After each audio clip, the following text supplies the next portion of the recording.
काँग्रेसचे राष्ट्रीय नेते खासदार राहुल गांधी 3 वर्षांनंतर पुन्हा नाशिकमध्ये येणार आहेत।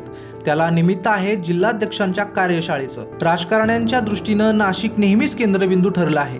शरद पवार यांचं तर नाशिकवर विशेष प्रेम आहे।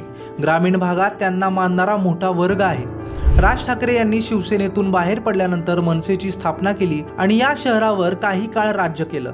हेच नाशिक एक संघ शिवसेनेचा बालेकिल्ला राहिला आहे। कांद्याच्या ज्वलंत प्रश्नावर महाविकास आघाडीनं याच नाशिकमध्ये आक्रमक आंदोलन केलं होतं। त्या निमित्तानं तिन्ही पक्षांचे वरिष्ठ नेते नाशिकमध्ये येऊन गेले होते। 8-10 वर्षांपासून शहरावर भाजपचा एक छत्री अंमल आहे। राहुल गांधी हेही आता नाशिक दौऱ्यावर येणार आहेत। 24 ऑगस्ट ते 2 सप्टेंबर दरम्यान काँग्रेसच्या महाराष्ट्र तसंच गोवा राज्यातील जिल्हाध्यक्षांची कार्यशाळा नाशिकमध्ये होणार आहे। समारोप राहुल गांधी यांच्या उपस्थितीत होणार आहे। गांधी हे 3 वर्षांपूर्वी म्हणजे 2024 मध्ये भारत छोडो यात्रेच्या निमित्तानं नाशिकमध्ये आले होते।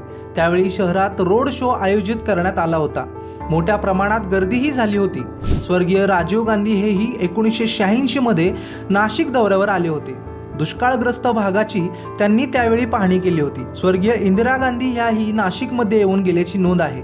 त्यांच्या दौऱ्याला पंडित नेहरू आणि यशवंतराव चव्हाण यांच्या अस्थिविसर्जनाचं निमित्त होतं।